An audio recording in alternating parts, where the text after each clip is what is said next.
you're watching Shalom World News. I'm Donna Villa coming to you from Chicago, Illinois.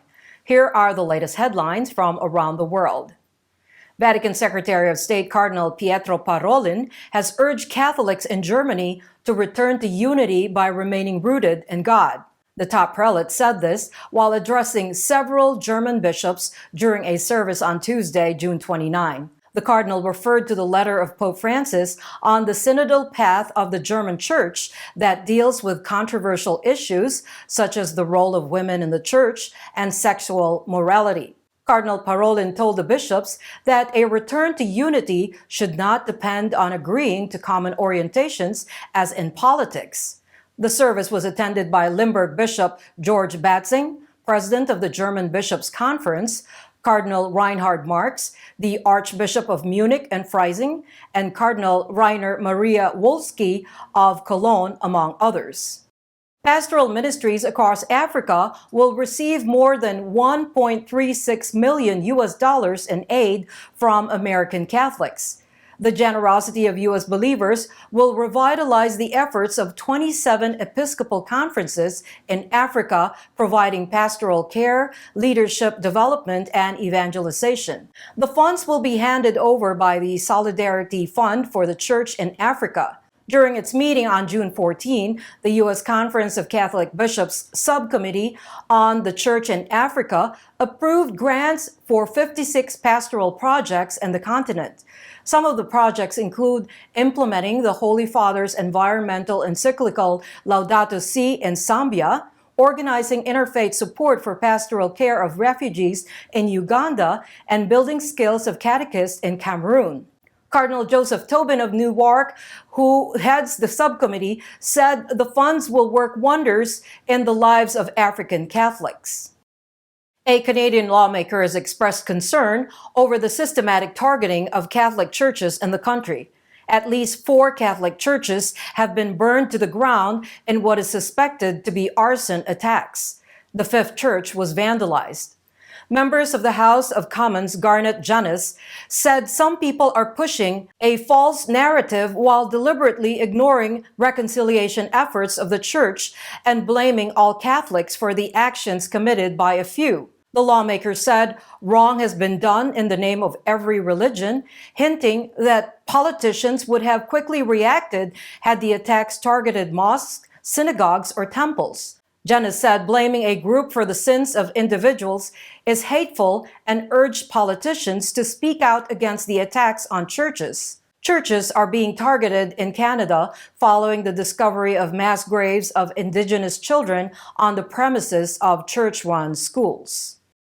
Prominent pro-life group Right to Life has urged prolifers in the UK to voice their opposition against legalizing abortion on demand for any reason up to birth in England and Wales. Tabled by Dame Diana Johnson, Member of Parliament, the amendment to the Police, Crime, Sentencing, and Courts Bill proposes the single biggest change to abortion legislation since 1967. The amendment seeks the removal of all legal safeguards that protect women and the legalizing of sex-selective abortion. The pro-life group has warned that the amendment is contrary to public opinion, as one of the polls of Savannah Combress found that only 1% of women support abortion up to birth. Urging everyone to take immediate action to save the lives of the unborn, the Right to Life has called on everyone to write to their respective members of parliament against the proposed amendment. A bell blessed by Pope Francis is traveling across Poland to raise awareness about the 42 million unborn babies who die each year worldwide as a result of abortion. On June 29th, the, quote, voice of the unborn, end quote, bell arrived at All Saints Church in Kubusowa in southeastern Poland. Bishop of Rzeszów, Jan Butroba, offered Holy Mass to commemorate the bell's arrival at the church. Upon giving it his blessing at the Vatican following his general audience on September 23rd in 2020.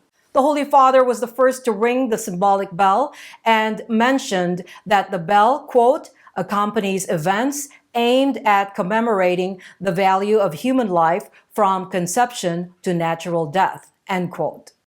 The Archdiocese of Sydney has offered a grant of $100,000 for Australian medical researchers to conduct studies that benefit the vulnerable. In a statement released on June 28, the Archbishop of Sydney, Most Reverend Anthony Fisher, OP, said, quote, "We are committed to a culture of life, including scientific research that respects human life from conception until natural death," end quote. The study will look into medical approaches to assisting infertile couples, in utero medical therapies, palliative care, treatments at all stages of life, with a focus on pain management or any trials involving therapeutic use of adult stem cells. Since 2003, the Catholic Archdiocese of Sydney has awarded 10 pro-life research grants. The deadline for grant applications is October 18, and the funding will be made available on January 1st of 2022. Massive demonstrations are being planned in Spain by prolifers to protest the legalization of euthanasia and assisted suicide. The Assembly of Associations for Life, Freedom, and Dignity, which is a coalition of 140 organizations, is planning a joint action against the legislation. After their meeting on June 22nd, the group announced that they would launch a People's Legislative Initiative, or the ILP, seeking the revocation of the law on euthanasia and replacing it with palliative care. If accepted by the lower house, the ILP will collect 500,000 signatures against the law and then move to Congress for the committee debate. If approved, it will move to the full session of Congress, where further legislative process is decided. As part of the protest, the group will also launch measures to oppose the proposed ban on sidewalk counseling and pro-life demonstrations near abortion clinics. In Mexico, Hidalgo has become the third state to legalize abortion up to 12 weeks of pregnancy.